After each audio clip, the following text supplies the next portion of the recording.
On commence tout en bas, méthodique et progressif, rigueur scientifique.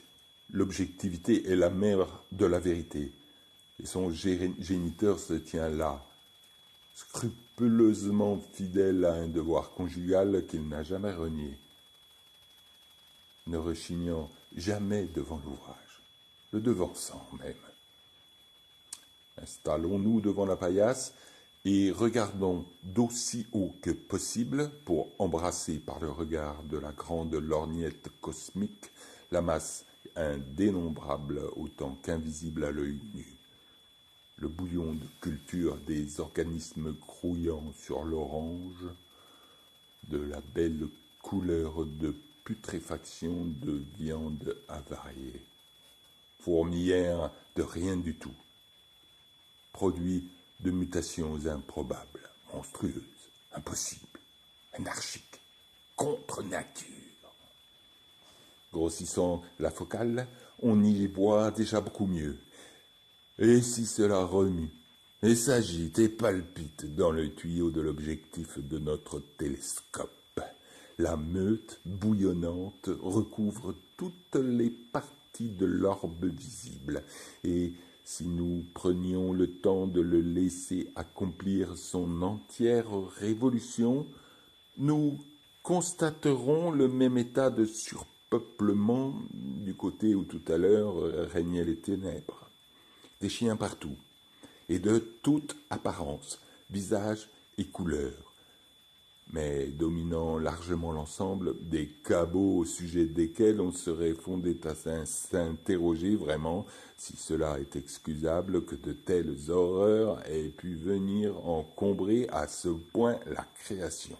Nature brouillonne lorsqu'elle n'est pas domestiquée.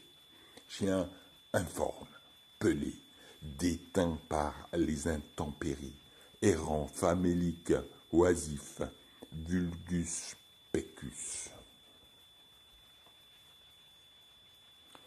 Dans l'évolution des bâtards, qui ne relève pas de la théorie, mais du fait scientifique incontestable, historique, on trouve un peu de tout, mais à ce point mélangé qu'une machine à coudre n'y retrouverait pas son parapluie.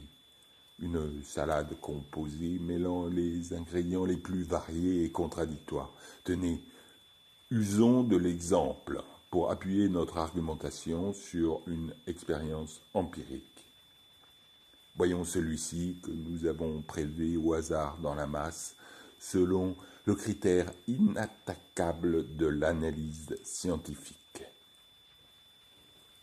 L'oreille du teckel, la queue du loulou de Poméranie, le menton plutôt épagnol, l'arrière-train aérodynamique d'un lévrier, hélas limité par l'adjonction d'un avant-train de chihuahua, un torse de labrador, sauveteur de naufrage, annihilé par la présence de pattes sans palme,